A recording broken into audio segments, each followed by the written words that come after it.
Alors aujourd'hui, je veux encourager une femme à s'armer de tous ses attributs féminins et aller rafler tout ce qui lui revient de droit et même plus. Bonjour, aujourd'hui je suis trop contente de vous retrouver parce qu'on va parler de l'un de mes sujets préférés et c'était une journée spéciale et ce n'est pas la journée de la femme mais c'est la journée internationale des droits de la femme. Alors quoi de mieux que d'étudier les droits de la femme dans la Bible. Alors aujourd'hui, on va non pas essayer, mais ce qu'on va le faire, on va montrer ce que dit réellement la Bible sur les femmes. On va montrer que ce n'est pas un livre qui sert à oppresser les femmes, que ça n'a jamais été le but, mais qu'on a des exemples de femmes plutôt, bon, j'essaye de le dire poliment, plutôt stylées dans la Bible. On va commencer par le premier exemple. Le premier exemple, c'est Déborah, la femme juge et guerrière. Donc on parle d'elle dans le livre des Juges, 4 et 5, chapitre 4 et 5. Alors, les juges, qu'est-ce que c'était? Les juges, en gros, c'est ceux qui avaient la position d'autorité la plus haute qui soit en Israël. Et ils étaient en charge de s'assurer que la loi était respectée. Ils étaient en charge de gérer les conflits entre les personnes. Voilà, c'était eux qui dirigeaient le pays, en fait. Et il se trouve que cette femme, Déborah, était juge. On nous dit aussi qu'elle était l'épouse d'un certain Lapidote. On ne sait rien sur lui, à part qu'il s'appelle Lapidote. Et, et on sait aussi qu'elle était prophétesse. Donc cette femme siégeait sous un palmier, que du coup on a fini par appeler le palmier de Déborah, et les gens allaient la voir pour aller lui demander des conseils, pour recevoir des prophéties, pour recevoir des directives. Et il se trouve qu'à ce moment-là, le peuple hébreu était oppressé, il était sous domination, et donc le peuple souffrait, les femmes étaient violées, ils étaient sous domination économique également. Et Déborah, elle en a eu marre, donc elle est partie chercher Dieu. Et là, Dieu lui dit donc qu'un certain Barak doit partir en guerre contre l'ennemi. Et donc, Déborah fait convoquer donc un homme qui plus est un général de guerre, un chef de guerre. Elle le fait convoquer à son palmier. Donc, elle dit allez chercher Barak. Et elle lui dit voilà ce que j'ai reçu pour toi. Pour toi, donc Dieu a dit que tu vas remporter que tu dois partir en guerre pour nous libérer de l'ennemi. Donc, le chef opposant, c'était Sisera. Et là, donc, Barak, il est comme ça. Il est comme ça. Il est dit, non, il a chaud, il commence à se gratter la tête et tout. Il lui dit, bon, ok, j'y vais, mais que si tu viens avec moi. Donc, cet homme-là, chef de guerre, Barak, choisi par Dieu, n'a pas eu le courage d'aller en guerre. Et donc là, donc, ce que lui dit Déborah, c'est, ok, je viendrai avec toi, mais, donc je paraphrase, mais voilà, vous pouvez vérifier tout ce que je dis, hein, vérifiable dans la Bible, parce que le livre de Déborah, vraiment, je l'ai lu en long, en large, en travers depuis toute petite. Et donc, il se trouve que elle lui dit, OK, je viens avec toi, mais puisque tu as désobéi à l'ordre de Dieu, puisque tu n'es pas parti au combat comme il te l'avait ordonné, il allait pas être seul, hein, il allait être avec une armée. Eh bien, ce sera une femme qui obtiendra la victoire. Et il se trouve qu'effectivement, celle qui va tuer l'ennemi, c'est Jaël. Donc ici, on voit euh, que quand les hommes manquent de courage, quand les hommes ne se lèvent pas, quand personne n'ose se lever, ce sont les femmes qui prennent le relais. Et effectivement, Déborah le dit dans son cantique, elle dit les chefs étaient, alors que les chefs étaient découragés, moi, Déborah, je me suis levée comme une mère. Et donc, vraiment, j'ai envie d'encourager une femme et j'ai envie de dire que lorsqu'on vous dit qu'une femme ne peut pas être dans une position d'autorité et que soi-disant c'est Dieu qui le veut comme ça, ce n'est pas vrai. Le deuxième exemple que je vais prendre, on reste un peu dans l'égocentrisme ou dans le narcissisme, je plaisante bien sûr, c'est Priscille. Donc, peu de gens le savent, mais Priscille, c'est mon deuxième prénom. Et pendant longtemps, je n'ai pas aimé ce prénom, mais une fois que j'ai commencé à étudier le personnage, je me suis dit, ah ouais, Priscille, elle est quand même stylée. Donc, on a cet homme qui s'appelle Apollos et qui par la suite deviendra un des bras droits de Paul.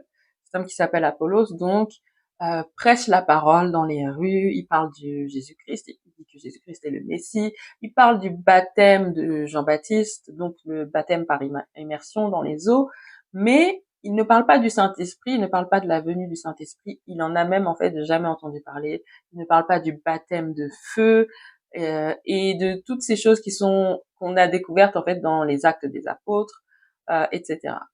Et donc, Priscille et Aquilas, d'abord, donc Aquilas et Priscille, comme on les mentionne d'abord, voient cet homme et se disent, mais tiens, lui, il est hyper éloquent, lui, il prêche bien, mais c'est pas complet le message qu'il essaye de propager là.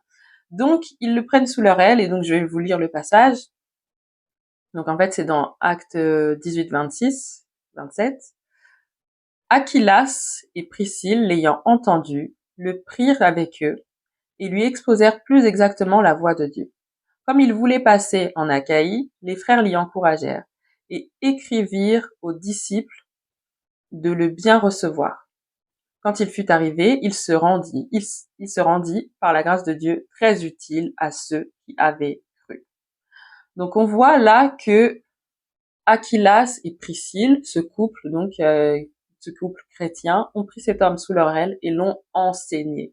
Donc ici, ça fait mentir en fait toutes les personnes qui disent que oui, les femmes dans la Bible devaient se taire, les femmes dans la Bible n'avaient pas le droit d'enseigner. Déjà avec l'exemple de Déborah qui était juge, ça nous montre que clairement c'était faux. Et là, avec l'exemple de Priscille, ça nous montre encore une fois que c'était faux. Et vous me direz, oui, mais elle était avec son mari. Effectivement, elle était avec son mari. Mais plus tard, on va voir, donc, ici, la Bible nous dit d'abord Aquilas et Priscille. Et dans la Bible, il faut toujours faire attention à ce qui peut paraître un détail. On nous dit par la suite, à chaque fois qu'on va mentionner ce couple, ce sera plus Aquilas et Priscille, mais ce sera Priscille et Aquilas. Ce qui signifie que, certes, dans leur couple en soi, Priscille restait soumise à son mari, donc Aquilas restait le chef, mais dans le ministère, cela signifie, donc dans leur ministère d'enseignement, dans leur ministère d'évangélisation, cela signifie que finalement Priscille était passée au-dessus de Aquilas. Le troisième exemple dont on va parler, c'est Lydie. Lydie, ce qu'on sait d'elle, c'est qu'elle est marchande de pourpre. Le pourpre, c'est une matière qui coûte très cher. C'est un textile qui coûte très cher. C'est un textile de valeur. C'est un textile que la royauté s'arrachait. Et on sait d'elle que c'est la première chrétienne de Macédoine. Et donc en fait, elle a été elle écoutait Paul, l'apôtre Paul prêcher, elle a été captivée par son discours, et elle lui dit, donc si tu trouves que je suis une femme de Dieu, si tu trouves que je suis une femme de foi, une femme qui craint Dieu, alors viens chez moi. Donc elle l'invite dans sa maison, et à partir de là va naître la première église de Macédoine, donc dans le domicile de cette femme. Et il se trouve que à la même période, donc Paul, il me semble que c'est au moment où Paul et Silas sont emprisonnés, après avoir été délivrés, ils se rendent dans la maison de Lydie et ils exhortent les frères. Donc c'est là en fait que va naître cette maison, puisque de facto, donc dans la croyance protestante, une église ce n'est pas le bâtiment où on est, mais c'est à partir du moment où des frères et sœurs sont rassemblés pour échanger et s'édifier autour de la parole, c'est ce qu'on qualifie d'église. Donc il se trouve que la première église de Macédoine naît dans sa maison. Et on peut s'imaginer clairement que puisque cette femme c'était une vendeuse d'étoffes qui coûtait cher, on peut s'imaginer que c'était pas une petite maison et qu'elle prenait très bien soin de toutes les personnes, de tous les membres de cette église-là. Et ça n'aurait pas été possible si elle n'avait pas été marchande, si elle n'avait pas eu les moyens, si elle n'avait pas eu l'aisance financière pour le faire. Donc quand on nous dit que les femmes n'ont pas le droit de travailler, les femmes n'ont pas le droit d'être indépendantes financièrement, c'est totalement faux. Et ça, on le voit, pareil, encore une fois, dès l'Ancien Testament, avec l'exemple ultime que quand tu es une femme chrétienne, c'est ton goal, en fait, c'est la femme vertueuse du Proverbe 31. Cette femme, elle travaille sans cesse, et pourtant, c'est également une épouse modèle. Et de toute façon, je ferai tout un épisode pour parler d'elle, parce que vraiment, la femme vertueuse, en fait, vient faire mentir tous les clichés que les féministes disent sur sur la religion. Ils n'aiment pas parler de religion, c'est une histoire de foi pour moi, mais voilà. Et pour la petite histoire, ce qu'il faut savoir, c'est que le féminisme est né du fait que les femmes de la bourgeoisie voulaient être autonomes financièrement, car elles en avaient assez de passer de l'autorité de leur père à l'autorité de leur mari. Et notamment aux États-Unis, donc à la fin de la guerre d'indépendance, ce qui s'est passé, c'est que beaucoup d'hommes sont devenus alcooliques et accros au jeu et dilapidaient la fortune familiale. Et c'est pour ça que à la base, le féminisme est né, c'était que pour que les femmes puissent gérer leurs propres finances et ne plus avoir à être dépendantes d'abord de leur père et puis ensuite de leur mari. Donc, quand les féministes modernes ou même quand les féministes modernes essayent de faire croire que c'est à cause des valeurs judéo-chrétiennes que les femmes se sont retrouvées dans cette situation-là, c'est totalement faux, puisque les femmes avaient tout à fait le droit de travailler, que ce soit dans l'Ancien Testament comme dans le Nouveau Testament, et elles avaient le droit d'avoir leurs finances. Le quatrième exemple dont on va parler, et qui n'est pas des moindres, on va parler de la reine Esther. Donc la reine Esther se retrouve, on va pas refaire toute l'histoire, on va pas reparler de toute l'histoire. En gros, la reine Esther se retrouve à être reine de Perse aux côtés de son mari. Et jusque-là, elle a dû cacher qu'elle était juive. Elle a dû cacher ses origines, j'allais dire sociales, mais non, ses origines ethniques. Parce que donc le peuple juif prospérait et du coup était menacé et se faisait un peu trop remarquer en fait. L'un des bras droits du roi, pour se venger du tuteur d'Esther, Mardoché donc, s'est dit bah je vais m'en prendre à tous les juifs et je vais les faire exterminer. Et donc il a fait signer un édit du roi pour que tout le peuple soit exterminé. Et alors Esther, alors que c'était dit contre son peuple, est décidée. Et il faut savoir qu'à ce moment-là, quand un édit royal était décidé, on pouvait pas revenir dessus. Donc elle pouvait rien faire contre le fait que cet édit allait être effectivement mis en place et que son peuple allait être attaqué de toutes parts. Et là donc Mardoché lui dit, bah c'est peut-être pour ça que Dieu t'a mis dans cette position de reine, donc fais quelque chose quoi. Et donc Esther, elle ne va pas aller directement vers le roi et lui dire ouais voilà si tu m'aimes épargne mon peuple nanana nanana. En plus il se trouve que elle n'avait pas été appelée auprès du roi depuis 30 jours et à son époque en fait tu n'avais pas le droit, même si c'était l'épouse du roi, elle n'avait pas le droit de venir devant lui sans que lui ne l'ait appelée. Et si elle osait venir devant lui, il fallait qu'il lui tende son sceptre pour lui dire ok je te donne la parole. Et donc Esther a décidé de commencer un jeûne qui est très connu dans le milieu chrétien, donc le fameux jeûne d'Esther, qui consiste à ne ni boire ni manger pendant 3 jours. Et donc un jeûne, ça sert à se rapprocher de Dieu, à chercher Dieu pour pour recevoir ses instructions et pour prendre le temps de prier et puis montrer, voilà, c'est une forme de supplication. Donc Esther décide de faire jeûner tout le peuple, elle jeûne avec ses servantes et elle-même jeûne pendant 3 jours, donc complètement à sec. Et au bout de ces 3 jours, elle se met dans ses habits royaux et elle va voir le roi. Donc Esther se retrouve devant le roi, elle se dit si je dois mourir, je meurs, mais au moins j'aurais tenté de sauver mon peuple. Et là, il se trouve que, par miracle, littéralement, le roi lui tend le sceptre et il lui dit, donc il y a une expression biblique qui est mentionnée, c'est qu'elle trouva grâce à ses yeux.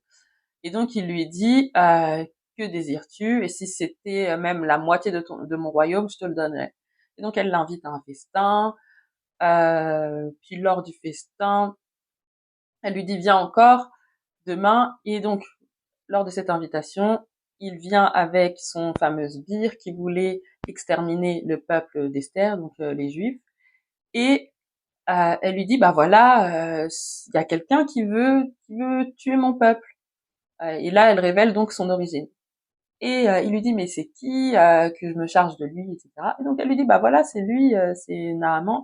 Et là, donc le roi, bien sûr, fait exterminer Naaman, donc son sbire qui voulait faire exterminer le peuple.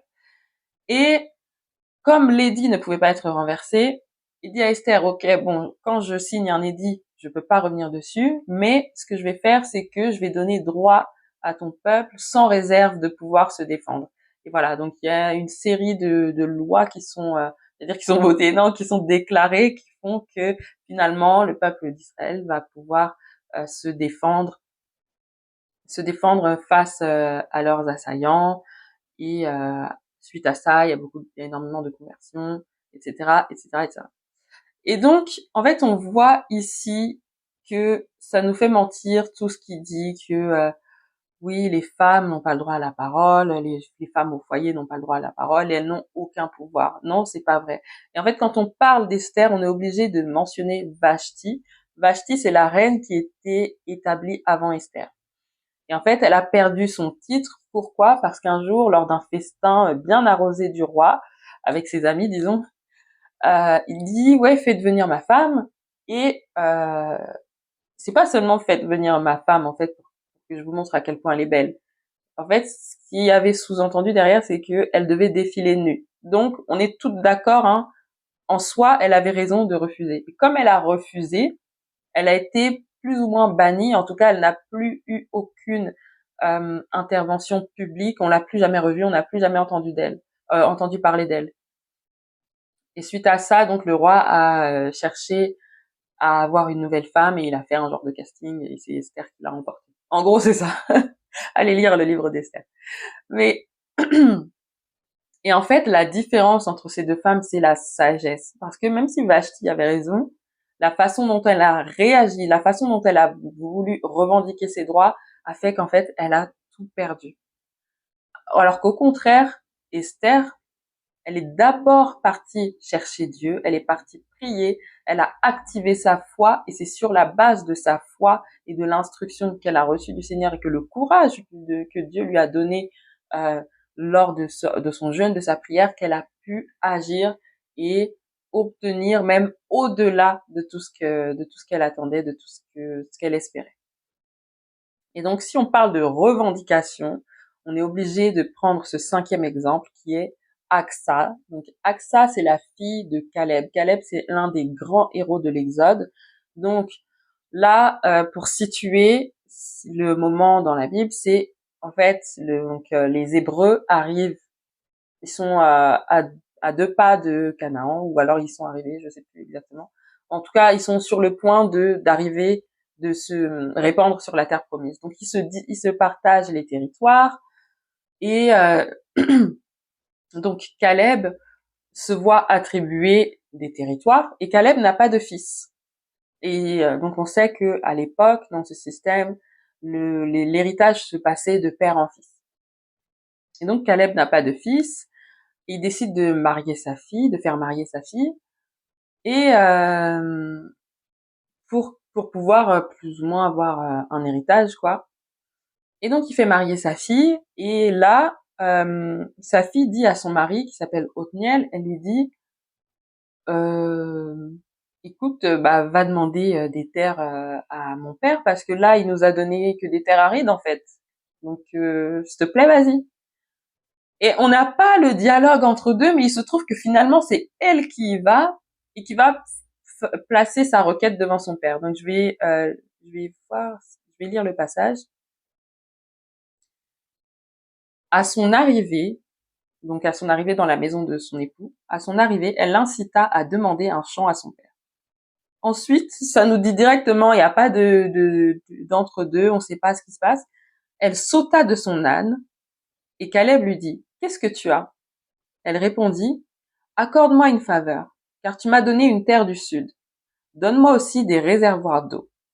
Alors il lui donna les réservoirs d'eau d'en haut et les réservoirs d'eau d'en bas. Donc on voit ici que grâce à son courage, elle a même eu au-delà de ce qu'elle espérait. Et son cas, en fait, il a créé un précédent parce qu'après, qu'est-ce qui s'est passé? On nous parle des filles, alors pardon pour la prononciation, le nom est un peu compliqué, on nous parle par la suite des filles de Tselopshad. Il se trouve que les filles de Tselopshad, c'est pareil, elles n'étaient pas mariées, elles n'avaient pas de frères, et donc elles ont été totalement lésées lors de la distribution des terres. Et donc ce qu'elles ont fait, ce passage se trouve en Josué 17, elles sont allées voir les dirigeants du peuple hébreu, donc Josué, Éléazar et les princes, et elles sont allées réclamer leurs droits, sans revendiquer violemment, sans revendiquer en criant, en étant virulentes. Tout simplement, elles ont exposé la situation et ont revendiqué leurs droits. Et effectivement, on leur a fait justice et on leur a donné les terres qui leur seraient revenues directement si elles avaient été des hommes. Donc moi, ce que je retiens ici, c'est que effectivement, ça sert à rien de mentir ou de faire semblant. La Bible préconise un modèle patriarcal, mais ce modèle n'incite pas à l'oppression de la femme. Au contraire, ici, on voit que Dieu attend de la femme qu'elle soit audacieuse, qu'elle soit sage, pleine de ressources et fidèle à sa foi. On aurait pu parler d'Abigaël, la femme courageuse et sage qui a sauvé toute sa maison. On aurait pu parler de Rahab, la prostituée qui a sauvé sa famille. On aurait pu parler de Dorcas, qui cousait des étoffes et faisait du bien autour d'elle. On aurait pu parler de Jaël, plus en détail, qui a vaincu l'ennemi qu'un homme n'osait pas affronter. On aurait pu parler de Bathsheba lorsqu'elle a revendiqué le trône du roi David pour son fils Salomon et encore bien d'autres. On aurait pu même faire tout un épisode spécial sur la reine de Saba et sa visite au roi Salomon. En tout cas, ce qui m'interpelle quand je vois ces modèles de femmes, c'est qu'on n'a vraiment pas besoin d'essayer de ressembler à des hommes pour remporter des victoires. Nos attributs féminins suffisent largement. Notre douceur, nos talents, notre ingéniosité, notre sagesse, c'est tout ça qu'on doit mettre en avant et qui va nous permettre de gagner du terrain et de briller. Il faut rétablir la vérité. Dieu n'a jamais voulu oppresser les femmes, nous rabaisser ou nous empêcher de briller. Ce sont des hommes mal intentionnés qui ont détourné la Bible à leur fin tout au long de l'histoire. Alors aujourd'hui, je veux encourager une femme à s'armer de tous ses attributs féminins et aller rafler tout ce qui lui revient de droit et même plus encore. Donc merci d'avoir suivi cette vidéo. Je pensais vraiment qu'elle serait beaucoup plus courte que ça, mais bon, c'est un sujet qui me passionne, donc je pourrais en parler pendant des heures et des heures et des heures. À très bientôt pour la prochaine vidéo. Excellente journée internationale des droits de la femme. Vous êtes une créature merveilleuse. Prenez soin de vous.